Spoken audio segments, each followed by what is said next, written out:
থেকে হোক অথবা কোনো ধরনের দায়িত্বের জায়গা থেকে হোক, আমরা যখন একটা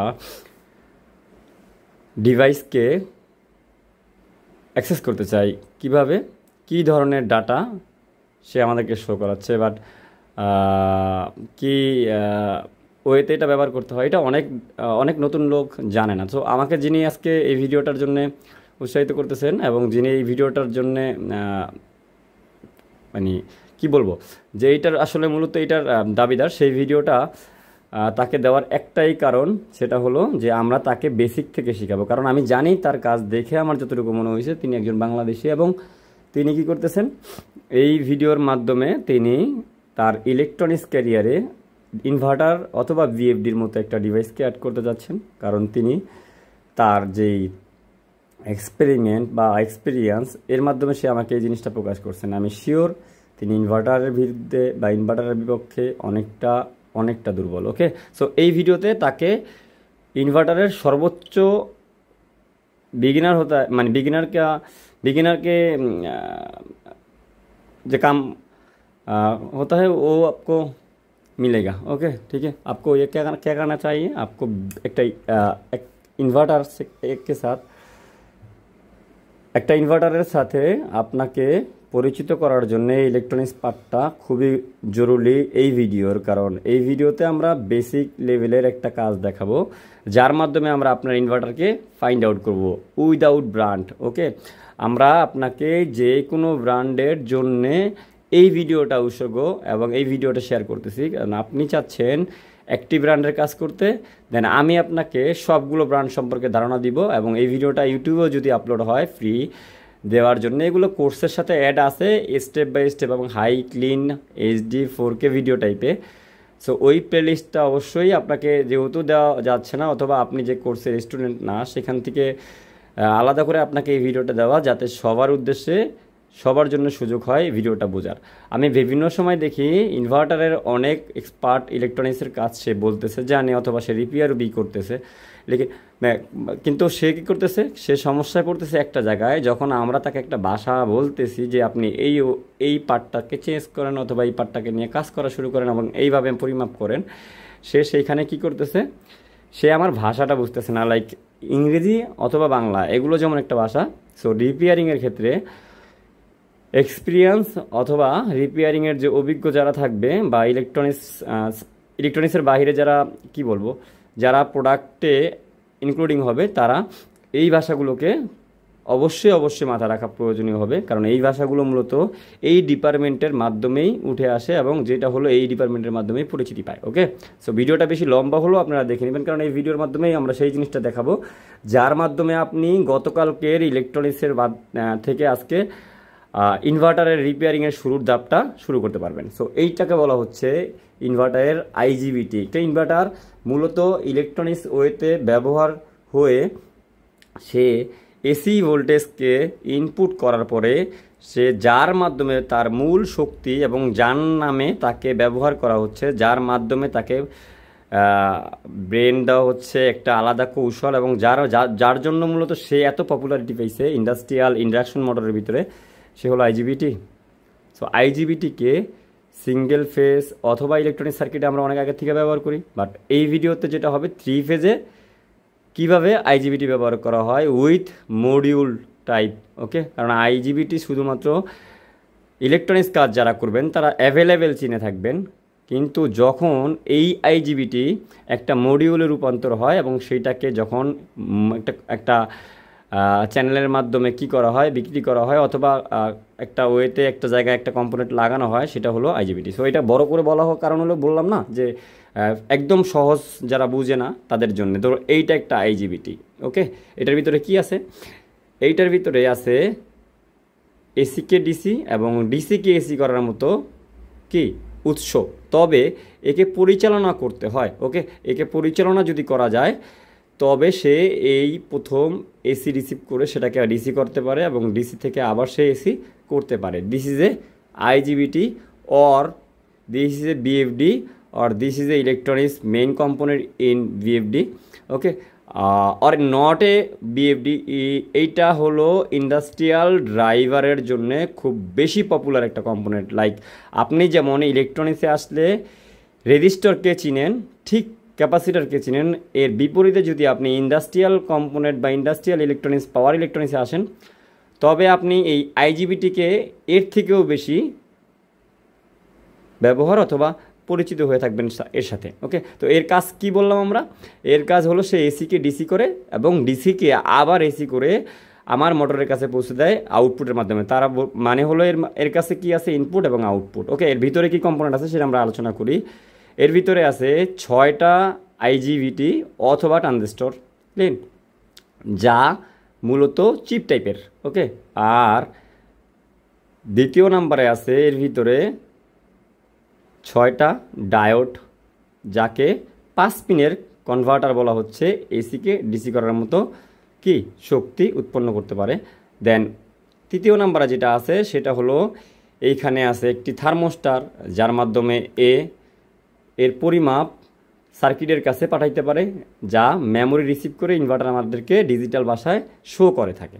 ওকে, আর চতুর্থ নম্বরে যেটা আছে এটা হলো এর কাছে ডিসি ভোল্টকে যেমন আউটপুট করা যায়, সেম এই ডিসি ভোল্টকে আবার ইনপুট করার জন্যে মূলত কি করা হয়েছে? মাঝখানে একটা গ্যাপ রাখা হয়েছে, আর সেই গ্যাপকে ব্যবহার করতেছে কি আমাদের এই ইনভার্টারের স্টোরেজ ভোল্টেজ, অথবা ওই যে আমরা শুনি যে ইনভার্টারে বিদ্যুৎ সেভ করা, অথবা স্টার্টিং ইনরাস কারেন্ট, অথবা ইলেকট্রনিক্সের যে ইনভার্টারের মাধ্যমে যে মোটর চালু দিলে আমরা এক্সপ্লোশন টাইমটা পাই, এর মূলত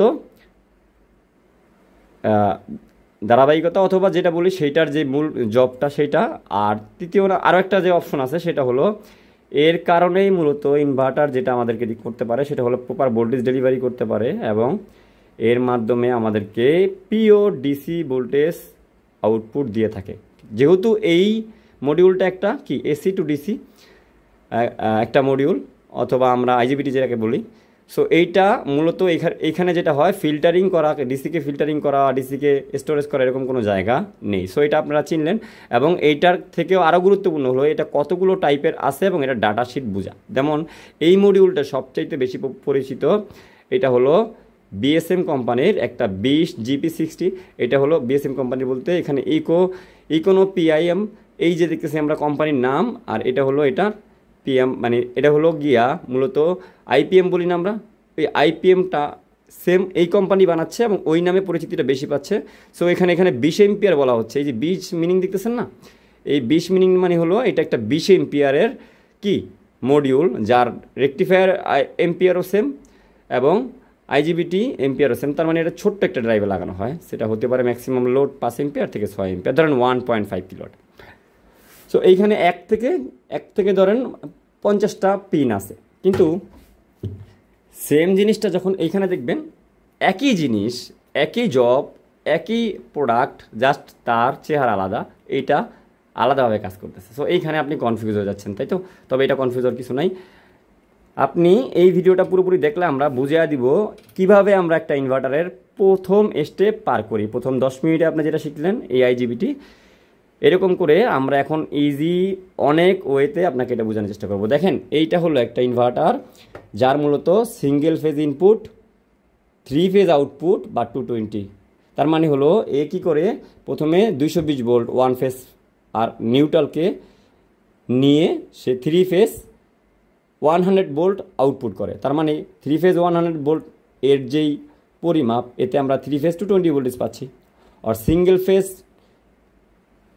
1 ফেজ অ্যান্ড নিউট্রাল এটাকে যদি আমরা ধরি, তাইলে এটার ভিতরে পাচ্ছি আমরা 220। তার মানে 220 ঢুকবে এবং 220 বের হবে। তবে অনেকের ধারণা ইনভার্টার হয়তো বা ভোল্টেজকে কনভার্ট করে, 220 ভোল্টেজকে 440 করে, কারণ যেহেতু 3 ফেজ মোটর। সো যারা বেসিকে আছেন এদের জন্য এই ধারণা, এটা ভুল। এটা যেটা হবে এরকমটা করে না। ইনভার্টার কখনো বিএফডি কখনো ভোল্টেজকে কনভার্ট করতে পারে না। সবচাইতে মজার বিষয় কি জানেন? সবচাইতে মজার বিষয়, এই ডিভাইসটাকে কেন ইনভার্টার বলা হয়, কারণ ইনভার্টার প্রযুক্তি সে ব্যবহার করে, তবে এটা কিন্তু কোনো ইনভার্টার নামে বিশ্বব্যাপী পরিচিত না। এটাকে ভিএফডি এর যেই মূল কৌশল, মূল কাজ, সেটাকে বলা হচ্ছে ভেরিয়েবল ফ্রিকোয়েন্সি ড্রাইভ। তার মানে সে ফ্রিকোয়েন্সিকে ভেরিউজ করে। ওকে, আর আমরা যে মোটরের সম্পর্কে জানতাম সেই বিষয়ের অনেক পরিবর্তন নিয়ে আসছে, সেই ধারণার অনেক পরিবর্তন নিয়ে আসছে এই ভিএফডি। ওকে, সো এটা হলো একটা চাইনিজ কোম্পানির এইটা আমার টেবিলে আসিল, তাই টানটুন দিয়ে আমি আপনাদেরকে দেখাচ্ছি। এটা একটা ওমরান কোম্পানির, এটা একটা স্যামসাং, প্যানাসোনিক বলে সিমেন্স কোম্পানির, আর এইটা হলো একটা ফুজি কোম্পানির। সো এইখানে 3টা ডিভাইসই আছে। তা আমি 3টা ডিভাইসের যেটা করব সেটা হলো আপনাদেরকে কিছু ইনপুট আউটপুট কানেকশন দেখাবো। সো যারা অন্য ব্র্যান্ডে কাজ করবেন এই 3টার থেকে সবচাইতে বেশি ধারণা এসে পড়বে। এন এন এন এল, তার মানে এখানে সিঙ্গেল ফেজ 220 ঢুকবে, এবং দেখেন ইউভিডাব্লিউ 3টা আউটপুট এখান থেকে বের হবে। পিই মানে এটা গ্রাউন্ডিং, আর পিবি এটা একটা ব্রেকিংয়ের, পজিটিভ ব্রেকিংয়ের লাইন, আর এটা হলো কি বলবো, এটা প্লাস ভোল্টেজ পজিটিভ। ওকে, তো এইটা যেটা হয়েছে এই কোম্পানির ডাটাটার এই জিনিসটা ফেল করবেন। দ্বিতীয় নাম্বার আমরা চলে যাব এইটার ভিতরে যদি আপনি দেখেন, এইটার ভিতরে যেটা হবে সেটা হলো এইখানে দেখেন, এখানে লেখা আছে গ্রাউন্ডিং, আপনারা দেখতে পাচ্ছেন কি আমি জানি না, গ্রাউন্ডিং L1 L2 L3, দেন এইখানে লেখা আছে গ্রাউন্ডিং, এখানে লেখা আছে গ্রাউন্ডিং, এখানে লেখা আছে UVW, এখানে লেখা আছে P পজিটিভ P নেগেটিভ। এটা মনে রাখবেন, P পজিটিভ P নেগেটিভ। এটার ভিতরে যা আছে এটা কিন্তু আলাদা, এটার ভিতরে যা আছে সেটা হলো সেম ওয়েতে আমরা যদি দেখি এইটা, তবে দেখব আচ্ছা এটা ক্যাচিংয়ের গায়ে লেখা আছে, আমি এখান থেকে যদি দেখা যায় তবে অবশ্যই দেখানোর চেষ্টা করবো আপনাদের, আমি খেয়াল করিনি জিনিসটি। ওকে, এইখানে দেখেন, এখানে আছে LR অথবা L1, S অথবা L2, T অথবা L3, লাইক 3টা পিন যা ইনপুট হিসাবে ব্যবহার করা হচ্ছে, আর এটা RST দিয়েও বোঝানো হয়েছে, লাইন 1 লাইন 2 লাইন 3 দিয়েও বোঝানো হয়েছে, যেহেতু এটা ব্র্যান্ডেড কোম্পানি। সো এইজি এবং মানুষকে ব্যবহারযোগ্য করার জন্য যত সহজ পন্থা আছে এটার ভিতরে দিয়ে থাকবে। তো এইখানে আছে মূলত ইউভিডাব্লিউ, এবং এখানে আছে গ্রাউন্ডিং, এখানে আছে গ্রাউন্ডিং এবং B1 B2, আর এইখানে আছে প্লাস এবং মাইনাস, তারপরে প্লাস আর হলো গিয়ে এখানে প্লাসে জাম্পারিং করা আছে। এটাও কেন দেওয়া হয়েছে আমি জানবো।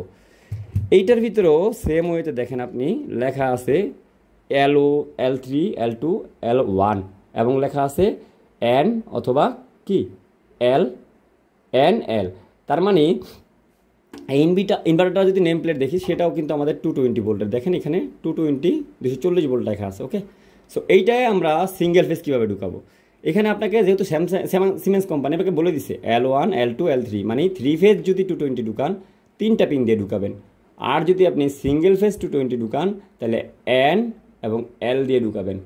এই জিনিসটাকে আপনার ফলো রাখতে হবে। তারপরে দেওয়া আছে এখানে UVW, ওকে UVW, দেন এইখানে লেখা আছে এই দেখেন B প্লাস এবং D, এখানে লেখা আছে DC, এখানে লেখা আছে R প্লাস এবং B মাইনাস। ক্লিয়ার? আমরা যদি এইটা দিয়ে বুঝাই তাহলে আপনাদের জন্য সহজে বোঝাতে পারবো আশা করি। সো অন্যগুলো আমি আপনাদেরকে দেখাইছি, ওগুলোর কারণগুলো আপনারা পেয়ে যাবেন, অথবা এই ভিডিওর কমেন্টের নিচে আপনারা মন মতো কোশ্চেন করে যাবেন, আমরা অ্যান্সার দিয়ে দিব। এই 3টা যেহেতু ইনপুট এবং সিঙ্গেল ফেজ 2টা ওয়েতে ইনপুট হয়, আমরা কিন্তু সেটা পেয়ে গেছি অলরেডি। সো এইখান থেকে যখন আমরা ইনপুট করব, আমি বলেছিলাম এই রেকটিফায়ার মূলত যেটা করবে বা এই আইজিবিটি যেটা করবে, সে প্রথমে এসিকে ডিসিতে রূপান্তর করবে, এবং ডিসিকে কোনো একটা মাধ্যম অথবা কোনো একটা পিনের মাধ্যমে সেটাকে বাহির করবে, বাহির করে কার কাছে জমা করবে, কার কাছে জমা করবে, সে ক্যাপাসিটারের কাছে। কেননা রেকটিফায়ারের যে ভোল্টেজটা সেটাকে ডিসি করা লাগবে পিওর, এবং স্টোরেজের জন্য তাকে স্থির করা লাগবে। রাইট? এই জিনিসটার কাজটা যে এইটা ভিতর থেকে গিয়ে বাহির থেকে আপনাকে কিভাবে বুঝাবে, আপনাকে বুঝাবে হলো সে এই 3টা দিয়ে যেটা ঢুকাইলেন সেটা আপনি বি পজিটিভ এবং কি বি মাইনাস, ওকে, এই 2টা জিনিস যদি দেখেন আপনি, তাইলে এখানে ব্রেকিং এবং রেজিস্টরের ডাটা বলা হয়েছে। দেখেন বিতে ব্রেকিং রেজিস্টর, এই বিটা প্লাস মাইনাস যেখানে থাকবে সেখানে ব্রেকিং রেজিস্টর থাকবে। ব্রেকিং রেজিস্টরের জন্য যেটা হয়, আপনাকে আরও বেশি অ্যাডভান্স কাজ জানতে হবে এবং অ্যাডভান্সলি আগাইতে হবে আস্তে আস্তে, তবে এই ইনফরমেশনগুলো পেয়ে যাবেন। বাট আমরা বেসিক যেটা শিখবো সেটা হলো ডিসি মাইনাস এবং ডিসি প্লাস। সেম ওইখানে লেখা ছিল, এটার ভিতরে যেটা লেখা আছে P plus P minus. Okay, তো এই যে দেখেন লেখা P plus P minus, sorry N minus. Okay, তো এন মাইনাস আর পি প্লাস, এটা দিয়ে যদি আমরা ইলেকট্রিক্যাল ভাষায় বুঝি তাহলে পজিটিভ প্লাস এবং নেগেটিভ মাইনাস। তার মানে এই দুইটা দিয়ে কোনো একটা পজিটিভ ভোল্টেজ অথবা ডিসি নেগেটিভ ভোল্টেজ বের হবে, তাহলে একে আউটপুট হিসাবে ব্যবহার করা হচ্ছে আপনাকে চেক করতে দেওয়ার জন্য। লাইক আপনি যে এই মডিউলটা ডায়োড পরিমাপ করবেন সেটা কিভাবে আপনি করবেন? একটা ইনভার্টার কোম্পানি এই একটা কোশ্চেন কি আপনার নিজে নিজে সে করেনি? বা এই কোম্পানি একটা প্রযুক্তি তৈরি করছে, এই কোম্পানি একটা ডিজাইন আপনার কাছে পাঠাচ্ছে, সে কি এটা জানে না যে আপনি কোথায় আটকাবেন? অফকোর্স জানে ভাই। সো সে কী করছে, এই ডায়োডটাকে পরিমাপ করার জন্য আপনাকে এই দুইটা পিন দিছে। ওকে, তাইলে আপনি এই দুইটা পিনের মাধ্যমে এইখানে যে ইনপুটটা করছেন তার ডিসি ভোল্টেজটা আপনি পরিমাপ করবেন। যদি আপনি পরিমাপ করে এই ভোল্টেজটা পান তাহলে আপনাকে বুঝতে হবে ভিতরের যে রেকটিফায়ারটা আছে সেটা ঠিক আছে। ওকে, কারণ আপনি তো একজন ইউজার, আপনি এটাকে ইলেকট্রনিক্সলি ভিতর থেকে সার্কিটের থেকে আউট করে একটা আইজিবিটির ডায়োডটা পরিমাপ করা পসিবল না। সো এইটা মূলত কী করতেছে, এখানে ডিসি করে এইখান দিয়ে প্লাস এবং মাইনাস বের করতেছে, যেটা আমরা নর্মালি কনভার্টার রেকটিফায়ারের ভিতরে পাই। এই ডিসির সাথে আবার কানেক্টিভিটি কোথায় আছে? ধরেন এই ডিসি মাইনাসকে আবার ওই যে আমাদের বাস ভোল্টেজ যেটা বলা হয় এটার ব্যাংকিং, ক্যাপাসিটার ব্যাংকিং, সেই মাইনাসের সাথে কানেক্টিভিটি করে দিছে, যে সার্কিট এইখানেও যেমন ভোল্টেজ পাঠাবে সেটা ইনভার্টারের ক্যাপাসিটারের কাছেও সেম ভোল্টেজটা পাঠাবে। তাইলে কি হইলো, আমরা এর মাধ্যমে ক্যাপাসিটারে যে ভোল্টেজটা জমা হয়েছে সেই ভোল্টেজটা আসলে কি হয়েছে, আছে কি না, তো এটা আমরা পরিমাপ করতে পারি। তার মাধ্যমে আমরা বুঝতে পারি যে আমরা যে ইনপুট এসিটা দিলাম সেটা মূলত ডিসি ক্যাপাসিটারের ভিতরে জমা হয়েছে কিনা। এই যে এরকম ক্যাপাসিটার থাকবে। ওকে, তো এইটা করার পরে যেটা হয় আমরা বুঝতে পারি আমাদের কি পার্ট ভালো আছে, আমাদের রেকটিফায়ার পার্ট ভালো আছে। ওকে, তো এই রেকটিফায়ার পার্ট যদি ভালো থাকে তাইলে যেটা হয় আমাদের ক্যাপাসিটারে ভোল্টেজ গেছে এবং ক্যাপাসিটার ভোল্টেজকে প্রবাহ করার জন্য ইনভার্টার বিভিন্ন ওয়েতে সার্কিটের সাথে কাজ করবে। সো এখন এটা পরিমাপ করার জন্যে যেটা করতে হবে আমাকে, আমি আগে বলে দিচ্ছি সহজে, আপনাকে এই মাইনাসের সাথে আপনার ডিজিটাল যেই মিটার আছে সেটা সেটা ডায়োড মুডের সেট করে আপনি এই ডিসি মাইনাসের সাথে পজিটিভ পিন ধরবেন আর এইখানে একটা পিন ধরবেন, দেখবেন সেইটার ভিতরে একটা ভ্যালু দেখাচ্ছে। আর এইটার ভিতরে যদি মাইনাস পিন ধরেন, এটার ভিতরে যদি পজিটিভ প্লাস পিন ধরেন বা লাল পোর্ট যেটাকে বলা হচ্ছে বা রেড কালারের যে কয়েকটা আছে, তাহলে কোনো ভ্যালু দেখাবে না। মোট কথা আপনাকে ধরতে হবে, মনে করতে হবে ডিসি মাইনাসের সাথে এই L1-এর একটা রেকটিফায়ারের নর্মাল যে সিঙ্গেল ডায়োড আছে যেটা জেনারেল ডায়োড, সেই ডায়োড লাগানো আছে।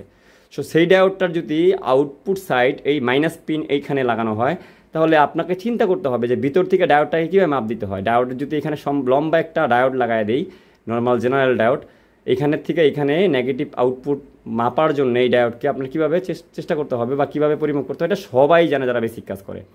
সেম ওয়েতে তিনোটা পরিমাপ করবেন এবং আপনি যেই ভ্যালুটা পাবেন সেটা হোক 5, কিন্তু সেই 5টা মূলত তিনোটা পিনে থাকতে হবে। ধরেন এইখান থেকে এখানে মাপ দিলেন, এটা একটা ডায়োড ছিল, সেম এইখান থেকে আবার যখন এইখানে ধরবেন তখন এইখানে আপনাকে আরেকটা ডায়োড মনে করতে হবে, সেম এইখানে আরেকটা ডায়োড মনে করতে হবে। তাইলে কয়টা ডায়োড গেল? 3টা ডায়োড। লাইক সেম ওয়েতে আপনি এইখানে ডিসি মাইনাস পরিবর্তে পজিটিভ এখানে যখন প্লাসে আপনি চেক করবেন তখন যেটা হবে এইখানে ডিসি প্লাস ভোল্টেজ আপনি যেহেতু পাচ্ছেন, তার মানে এইখান থেকেই তো ভোল্টেজটা আসতেছে। সো এইখান থেকে আপনি কি করবেন, এইটা আর এইটার ভিতরে একটা ডায়োড ধরবেন বা মনে করবেন, আপনি মনে মনে চিন্তা করবেন যে এখানে ডায়োড আছে, সেই ডায়োডটার এখানে আছে পজিটিভ পিন লাগানো, এখানে আছে নেগেটিভ পিন। তার মানে ওই ডায়োডটা পরিমাপ করার জন্য কোন পন্থা ব্যবহার করতে হয় সেটাও আপনি অলরেডি জানেন যারা ইলেকট্রনিক্স কাজ করেন। সো সেম ওয়েতে এইটার ভিতরেও 3টা পরিমাপ করবেন এবং আপনি সেম ডাটা যদি পান তবেই এই কনভার্টার রেকটিফায়ারটি ভালো আছে। ওকে, এখন এর মাধ্যমে আমরা 5 pin, 1 pin, 2 pin, 3 pin, 4 pin, 5 পিনের একটা রেকটিফায়ারকে পরিমাপ করে নিলাম। সো রেকটিফায়ার যেহেতু আমাকে এই মুহূর্তে ঠিক দেখাবে বা ঠিক দেখাইলো, তাহলে আইজিবিটির সাথে যেহেতু আবার এর ভিতরে আইজিবিটি পার্টটা যেহেতু ওই চ্যানেলের ভিতরেই থাকবে, মডিউলের সাথেই থাকবে, সো আইজিবিটিও তো আমাকে পরিমাপ করতে হবে, তাই না? সো আইজিবিটি পরিমাপ করার জন্য যেটা করবেন, আপনি মোটরের আউটপুট হিসাবে যেহেতু ইউবিডাব্লিউ ব্যবহার করা হচ্ছে, সেম ওয়েতে আপনি মনে করবেন এই ডিসি প্লাসের সাথে ইউতে একটা ডায়োড লাগানো আছে। কারণ আপনার হয়তো বা জানা আছে প্রত্যেকটা আইজিবিটির ভিতরে একটা ডায়োডকে নন ডিটান হিসাবে ব্যবহার করা হয়, যেখানে বাংলা ভাষায় বলা গেলে আপনি ওই আইজিবিটির ডায়োডের পরিমাপটাই আপনাকে এখানে গুরুত্বপূর্ণ হয়ে দাঁড়াবে। আপনি এই প্লাসের সাথে যদি আপনার মিটারের মাইনাস নব ধরেন আর এখানে যদি প্লাস ধরেন তাহলে আপনি একটা ডায়োডের ভ্যালু পাবেন। আর সেম ওয়েতে আপনাকে 3টা স্টেপেই পেতে হবে যদি আপনি পান তবে এইখান থেকে পজিটিভ সাইড থেকে এইখানের তিনোটা আইজিবিটির কি ডাটা মিল আছে, ভালো আছে। আবার সেম ওয়েতে ওই যে এখানে যেভাবে কাজ করলেন, এখানে ডিসি মাইনাসে আপনি আপনার মিটারের পজিটিভ পিন ধরবেন, ধরে আপনি আবার সেম ওয়েতে পরিমাপ করবেন। তবে এইখানে আপনাকে গুরুত্বপূর্ণ এই জিনিসটা বলা হচ্ছে যে আপনি অফকোর্স এই মাইনাস থেকে যখন পরিমাপ করবেন, এখানে মাইনাসে প্লাস ধরে একবার মাইনাস ধরেও চেক করবেন তিনোটা জিনিস, যে কোনোটা আবার ভ্যালু দেখাচ্ছে কিনা। যেমন ডায়োডের শুধুমাত্র যে আমরা ভ্যালু চেক করলেই মনে করবো ডায়োড ভালো, এরকমটা না। কারণ বিপরীত সাইডে ধরেন আমরা পজিটিভ থেকে ডায়োডটাকে পরিমাপ করলাম, সে কোনো ভ্যালু দেখাইলো না, ঠিক আছে। কিন্তু নেগেটিভ সাইড থেকেও যে যদি না দেখায়, সেটা বুঝতে হলে আমাকে নেগেটিভও মাপ দিতে হবে। কারণ ডায়োড দুইটা ওয়েতে কি হয়, আমাকে ভ্যালু দেখায় না। একটা ওয়েতে হলো ভালো থাকলে, আবার একবারেই ওপেন হয়ে গেলে কিন্তু আমাদেরকে জেনারেল ডায়োড ভ্যালু দেখাবে না, তাই না? সো এইখানেও এই পন্থাটা আপনাকে ব্যবহার করে চেক করে নিতে হবে। আচ্ছা, এরপরে যেটা হলো আপনি ফলো করবেন, আমি যেটা আপনাকে বলছিলাম, এই আইজিবিটির ভিতরে মডিউলটার ভিতরে 6টা ডায়োড ছিল রেকটিফায়ার সাইডে, 6টা আইজিবিটি ছিল আইজিবিটি সাইডে। তাহলে আপনি কি এটা 6টা এখানে আইজিবিটি এবং 6টা কি এখানে ডায়োড আপনি কি ঠিকঠাক পাইলেন? অফকোর্স পাইলেন। সো এইটা যেহেতু আপনি মাপ করবেন বা পরিমাপ দেখলেন, তার মানে এর মেন কম্পোনেন্ট যেটা আইজিবিটি বলা হয়, সেইটার মেন পরিমাপটাই আপনি করে ফেললেন, যার মাধ্যমে আপনি বুঝতে পারলেন আপনার এই পাওয়ার ইলেকট্রনিক্সের যেই মেইন পাওয়ারটা আছে সেইটার ভিতরে শর্ট সার্কিট আছে কিনা। সো এইটা আপনি করবেন, এবং করার পরে যেটা হবে, আপনাকে অন্যথায় আরেকটা কি করতে হবে, আরেকটা সম্পর্কে জানতে হবে ডাটা, যে এই ডিসপ্লে মূলত বিভিন্ন ড্রাইভের ডিসপ্লেগুলো কীভাবে পাওয়ার আসে। ওকে, আমি যদি আপনাকে বলি যে এই ইনভার্টারটা হয়তো ছোট, ক্লিয়ার। সো এই ইনভার্টার কী করতেছে, এই রেকটিফায়ার বা আইজিবিটির মাধ্যমেই সে ভিতরে সম্পূর্ণ পাওয়ার পৌঁছাচ্ছে। বাট যদি এরকমটা হয়, এই ডিভাইসটা অনেক বেশি বড়, সেখানে আইজিবিটিটাও অনেক বেশি বড় হবে।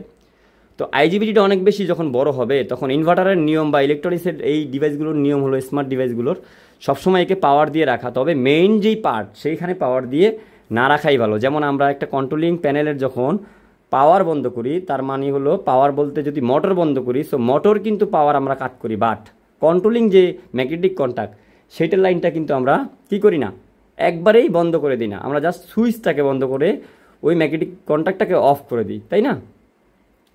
আর এর মাধ্যমে বোঝা যাচ্ছে যে ওই সিস্টেমটার ভিতরে যেই চিকন ভোল্টেজটা থাকবে সেটা থাকতে হবে, এবং সিস্টেমটা সবসময় পাওয়ার অন থাকবে এবং কাজ করবে। আর এর মাধ্যমে যেটা হয়, মেশিনের অন্যান্য পার্ট এবং সে life time real time data বিভিন্ন ডাটা পেয়ে যায়। সো এইখানেও ইনভার্টারকে পাওয়ার দেওয়ার একটা বড় ইনভার্টার বা ছোটো ইনভার্টার পাওয়ার দিয়ে রাখাটার ভিতরে একটা সুবিধা আছে, তবে বিভিন্ন কোম্পানি এটা করে না বিদ্যুৎ অপচয়ের কারণে। সো এইখানে যেখানে হচ্ছে এই সাইজটা যদি 100 কিলোওয়াট হয়, 700 কিলোওয়াট হয়, 500 কিলোওয়াট হয়, তবে সেই ইনভার্টারের কি ডিসপ্লেটা যেটা আছে সেইটার ভিতরে পাওয়ার দিয়ে রাখা খুবই জরুরি। সো এই জন্যে কিছু কোম্পানি না, বেশিরভাগ কোম্পানি যখন বড় সাইজে চলে যায়, তখন এই ইনভার্টারটাকেই এইখান থেকে এসি ভোল্টেজ নিয়ে সেটাকে ডিসি করার পরে সেই ডিসি থেকে ডিসপ্লেতে পৌঁছায় কীভাবে, ছোটো ইনভার্টারগুলোর ভিতরে। আর যদি এমন হয় যে না, এই ইনভার্টারটা অনেক বেশি বড়, তবে সে এইখানের পাওয়ারটাকে আলাদা রাখে, আর এইখানে এক্সট্রা একটা পাওয়ার ঢুকানোর জন্যে আপনাকে লাইন করে দেয়, আবার সেইখানে ছোট্ট একটা কনভার্টার অথবা রেকটিফায়ার ব্যবহার করে সিঙ্গেল ফেজের জন্য, যাতে আপনি সিঙ্গেল একটা ছোট্ট পাওয়ারের ভোল্টেজ দিয়ে আপনি সিস্টেমটাকে অন করতে পারেন, যদি মোটরকে আপনি পরিচালনা না করতে চান। ওকে, কারণ এইখানে যেই লাইনটা ব্যবহার করা হয় সেটা মোটরের জন্য করা হয়। সো এটা ছোটো ইনভার্টার, এখানে ছোট একটা লাইনের ব্যবহার আলাদা করে এটাকে পাওয়ার দিয়ে রাখার কোনো কারণ নেই, এই জন্য সেই মেন লাইনের সাথেই কানেকশন করে দিয়েছে। মানে এই তিনটা দিলেন মানে পাওয়ার এসে পড়লো। তবে সব ইনভার্টারে যেই তিনটা দিলে পাওয়ার আসবে এরকমটা কিন্তু না। আপনি যদি এই ইনভার্টারের এক্সটার্নাল কোনো পোর্ট দেখেন, তাইলে আপনাকে ভালো করে সেটা ডাটা শিট দেখেই কাজ করতে হবে। ভালো থাকবেন সবাই। এইরকম ভিডিওর থেকেও আরও সহজ ভিডিও আমরা চেষ্টা করবো আস্তে আস্তে আমাদের চ্যানেলে দিতে, এবং কোর্সের ভিতরে তো এর থেকে অনেক বেশি সময় এবং স্কিপ করা যেহেতু ভিডিও স্টেপ বাই স্টেপ আপনাকে প্রত্যেকটা জিনিসকে খুব সুন্দর করে বোঝানো হয়েছে। ভালো থাকবেন। এই 25 মিনিটে আপনাকে আমরা এই সামান্য বিষয়টা বোঝাতে ব্যয় করলেও এই সামান্য অ্যাক্সিডেন্টের মাধ্যমে আপনি 25 ঘন্টার জন্য পিছনে পড়ে যেতে পারেন। তাই আপনি কাজ করার সময় অবশ্যই সেফটি এবং ইনফরমেশন আপনার কাছে রাখবেন। ভালো থাকবেন। আল্লাহ হাফেজ।